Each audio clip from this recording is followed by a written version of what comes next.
ఈ 300 రూపాయల పెన్షన్ తో ఈ దేశంలో ఉన్న వికలాంగులు ఎట్లా బతుకుతారో వల్ల ఈ ప్రభుత్వం ఆలోచించాలి. వాళ్ళు మాత్రం లక్షల రూపాయల జీతం తీసుకుంటారు, వాళ్ళ సౌకర్యాలు మెరుగుపరుచుకుంటారు. కానీ ఈ దేశంలో ఉన్న వికలాంగులు పెన్షన్ పెంచమంటే 2012 నుండి కేవలం 300 రూపాయలు మాత్రమే ఇస్తున్నారు.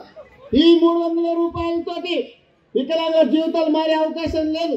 ఈ 300 రూపాయలతోటి వికలాంగుల కుటుంబాలు పోషించుకునే అవకాశం లేదు. కాబట్టి ఈ 300 రూపాయల పెన్షన్ వల్ల 5,000 రూపాయలకు వల్ల పెంచమని చెప్పేసి మనం డిమాండ్ చేస్తా ఉన్నాం. ఇప్పటికే ఈ దేశంలో అనేక రాష్ట్రాలలో తెలంగాణలో 4,016 రూపాయలు వస్తుంది, ఆంధ్రప్రదేశ్ లో 6,000 రూపాయలు పెన్షన్ ఇస్తున్నారు. ఒక్కొక్క రాష్ట్రంలో ఒక రకమైన పెన్షన్ ఇస్తున్నారు. కాబట్టి ఒకే రకమైన పెన్షన్ వల్ల దేశవ్యాప్తంగా సెంట్రల్ గవర్నమెంట్ వాటా వల్ల 5,000 రూపాయలు పెంచమని చెప్పేసి మనం అడుగుతా ఉన్నాం. ఇలా పాలకులు చెప్తున్నారు, కేంద్ర ప్రభుత్వం చెప్తుంది పెన్షన్ ఒక స్కీమ్ మాత్రమే, పెన్షన్ పొందడం వికలాంగులకు ఒక స్కీమ్ మాత్రమే.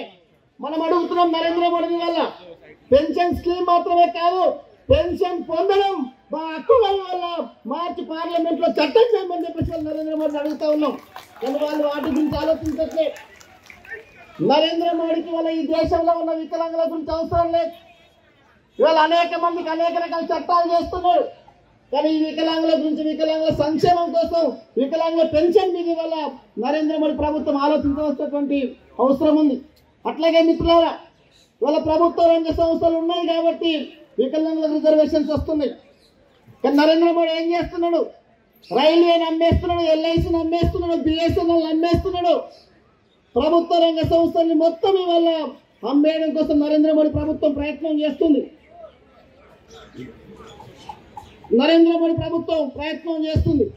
ప్రభుత్వ రంగ సంస్థలు ఉంటే మాకు ఉన్నాయి కాబట్టి మనకు రిజర్వేషన్లు వస్తున్నాయి.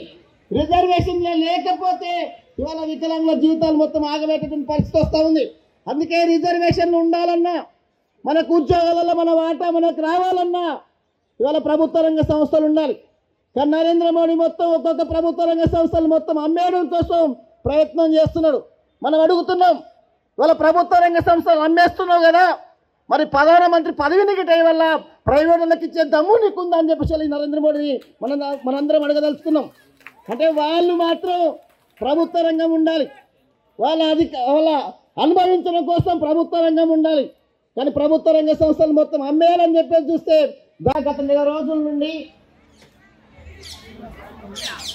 మన పెన్షన్ పెంపు కోసం బడ్జెట్లో వాటా కోసం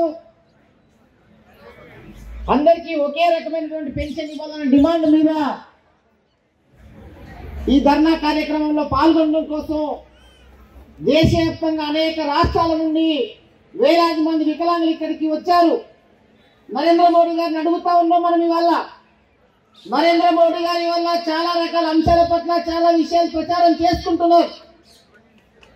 వికలాంగుల్ని వల్ల దివ్యాంగులుగా పేరు మార్చి ఇవాళ దివ్యాంగుల జీవితాలు మొత్తం మారుస్తామని చెప్పేసి గతంలో చెప్పాడు.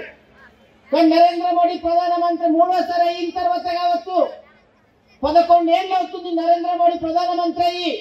ఈ 11 ఏళ్ల కాలంలో ఈ దేశంలో ఉన్న వికలాంగుల సంక్షేమం కోసం ఏం చేసిందని చెప్పేసి మనందరం అడగాల్సినటువంటి అవసరం ఉంది. పేరు మార్చినంత మాత్రాన వికలాంగుల జీవితాలు మారవనే విషయాన్ని వల్ల ఈ నరేంద్ర మోడీ గుర్తుంచుకోవాలి. నరేంద్ర మోడీ చెప్తున్నాడు వల్ల మొన్ననే బడ్జెట్ పెట్టారు. ఆ బడ్జెట్ లో ఎంత మనకు కేటాయించారు. మనం అడుగుతున్నాం, మన జనాభా ప్రాతిపదికన 5% ఇవ్వాలని చెప్పేసి మనం అడుగుతుంటే నరేంద్ర మోడీ ఎంత ఇచ్చిందంటే కేవలం 0.025% మాత్రమే బడ్జెట్ ఇచ్చాడు. ఈ బడ్జెట్ తో ఈ దేశంలో ఉన్న వికలాంగుల జీవితాలు ఎట్లా మారుతాయో వల్ల ఈ నరేంద్ర మోడీ గుర్తుంచుకోవాలి. నరేంద్ర మోడీ గొప్పలు మాత్రమే చెప్పుకుంటున్నాడు. గొప్పలు చెప్పుకొని వల్ల ఈ దేశంలో ఉన్న వికలాంగులు మొత్తం మోసం చేయడం కోసం ప్రయత్నం చేస్తూ ఉంటే ఈ నరేంద్ర మోడీని తరిమి కొట్టడం కోసం ఈ దేశంలో ఉన్న వికలాంగులందరూ సిద్ధంగా ఉంటారనే విషయాన్ని ప్రభుత్వం గుర్తుంచుకోవాలి.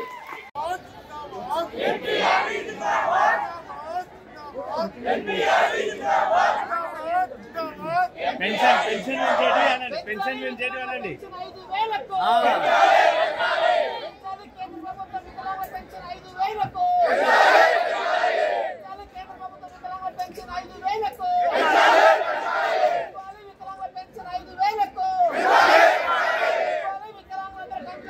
రేషన్ కార్డుని వికలాంగులందరికీ అక్కడే రేషన్ కార్డుని పెన్షన్ మా హక్కు జిందాబాద్ ఎంపీ అని జిందాబాద్ ఎంపీ అని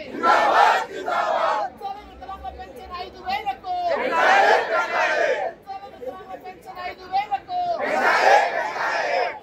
వికలాంగుల బ్యాక్లాగ్ పోస్టుల్ని వికలాంగుల బ్యాక్లాగ్ పోస్టుల్ని వికలాంగుల బ్యాక్లాగ్ పోస్టులు వెంటనే వికలాంగుల బడ్జెట్ 5% నిధుల్ని కేటాయించాలి. బడ్జెట్ 5% నిధుల్ని వర్తించాలి. వికలాంగుల బ్యాక్లాగ్ పోస్టుల్ని వికలాంగుల చట్టాలని. Hi, I'm your Lohit Kumar. Please subscribe Jawab TV, share it, like it, comment it.